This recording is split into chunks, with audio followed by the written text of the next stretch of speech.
Welcome to Resonance.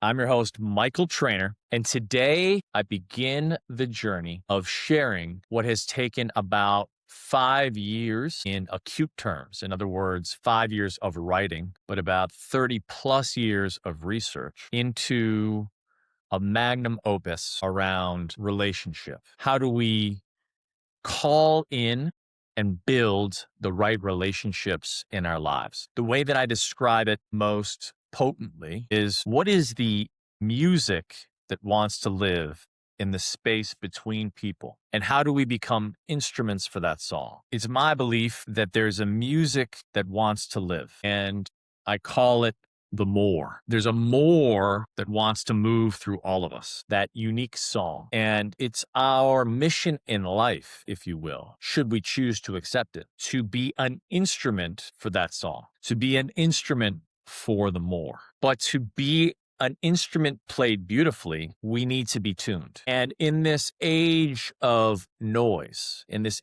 age of so many signals competing for our attention, it becomes imperative to know which ones are meant for us and which are not.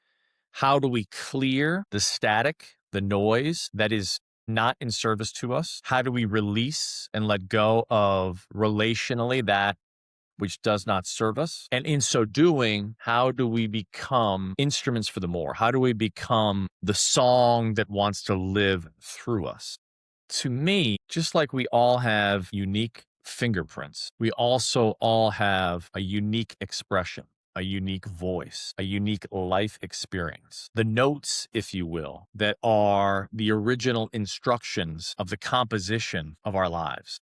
And it's our role and goal in life to find our band, to find the people with whom we play beautiful music. And should we so choose, to widen out through that collective song, to call in the symphony, to call in the master orchestra, the community, if you will, that will support our collective evolution in the best possible way.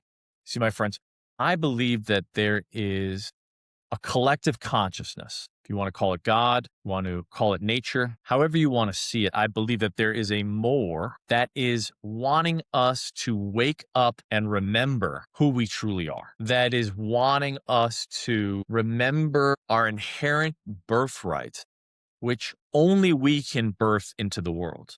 We are, you are, the magnificent evolution, the song that has been carried through a line, an ancestral line, for thousands of years. The miraculous journeys that have taken place for you to be alive and listening to this in this moment is nothing less than extraordinary. And it's my belief that the more would not have it any other way, would not have put us here without giving us the tools to sing beautifully. You know, sometimes I'll go on a hike and I'll sit, not just for a moment, but for a significant period of time, sometimes hours, and I'll just be quiet. I'll be silent. And what I find happens is, instead of being an imposition on the environment, instead of being a passerby, you start to get absorbed into the environment. You become part of the mosaic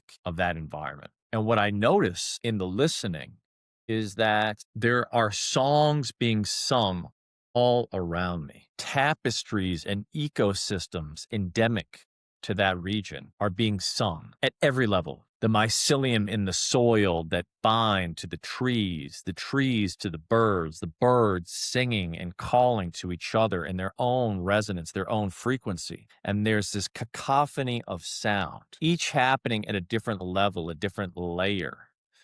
And together it creates this orchestra, this symphony of the more of this moment in this place. Whales sing songs across the ocean. They are song carriers. One whale will transmute a song which will be carried with the unique timbre and resonance of another whale by that whale to other regions of the world. And that song will travel around the world, and it will carry the original instructions of that culture amongst the whales. So beautiful. That is culture. And we as culture, we as humans living in a dynamic ecosystem, have our own transmission. Sometimes that's conscious.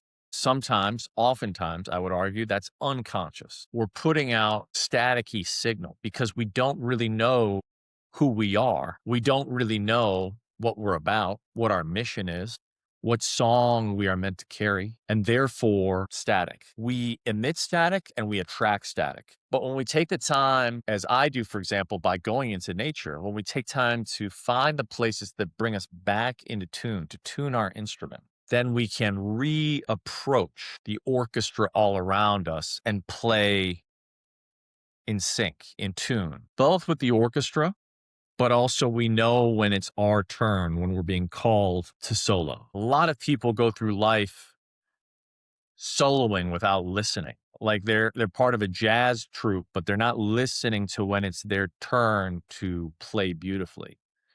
They're just walking around. Want to hear me play? Want to hear me play? Want to hear me play? They're like a noisy. They're not listening, and therefore their music is not beautiful. In fact, it's dissonant. It's not resonant. It is dissonant. It kind of makes you feel yucky. It makes you, I just want to get out of here, you know? It's important to have that sensibility, right? To know what is dissonant, what is not meant for us. And sometimes as we change, what is resonant and what is dissonant changes. For example, when I was a teenager, I loved heavy metal. Now, if you played heavy metal around me, I would be out of there ASAP. That doesn't make heavy metal wrong. It's just dissonant for me now. Whereas before it was resonant. And what I think is powerful about that is some people are dissonant for us. Some people are resonant. What's powerful is that doesn't make them bad people. It just means they're not for us. So the question then becomes, who are the resonant ones? Who are the people that we are meant to invest in, that we are meant to spend our lives with? That is our most precious gift. We're so besieged by erroneous signals, right? Like a Rolex on your wrist. And by the way, I like nice watches, not to vilify a nice watch, but that's the penultimate of success, right? Or that a nice car or a nice house, all great things, by the way, but that's the penultimate of success. Whereas if you had any billionaire in their 80s, they would each and every one of them give up everything they have to have what you have now, which is time. That's our true wealth because it's the one finite resource we're all running out of. So if you have time ahead of you and you have, God willing, your health, then you are wealthy beyond measure. And then the question becomes, how do you spend your precious time? And to my mind, there's no more noble way to spend it than to understand fully who you are and the song you are meant to sing. And perhaps most importantly, who you are meant to sing it with. Who is your duet? Who is your partner? With whom are you meant to create a family? If you are meant to create a family, one version of your band. How do you play beautifully in a professional context where there may be dissonant and resonant frequencies? How do you dance with that so that you can be most impactful? And where is your legacy? Where is your unique song most resonantly held? Who are the people that want to support you in the symphony of your song? This to me is the call of resonance. We are unfortunately now living in a pandemic, and I'm not talking about a virus. I'm talking about loneliness. We have since time immemorial evolved over hundreds of thousands of years in tribes, in community, in relationship, and we are biologically wired in that way. Our nervous system wants to be connected to people that nourish us. And unfortunately, in this moment, we are besieged by both the fallacy of connection in terms of social media and the highlight reels we are presented with, but also more disconnected than at any point likely in history when you look at the research. The amount of people who feel alone, even in marriage, is astounding. And loneliness has a profound consequence. Loneliness is the equivalent of smoking 15 cigarettes a day. The single greatest corollary to our long-term health and happiness is the quality of our long-term relationships. And so in this age of loneliness, knowing how important true relationship is, I believe we need a roadmap to reconnection, a roadmap to bring us back to the place where we can sing together, the place where we can dance together, the place where our nervous systems regulate each other. This to me is resonance. This is the resonance of relationship. And this is what I'll be talking about from now moving forward.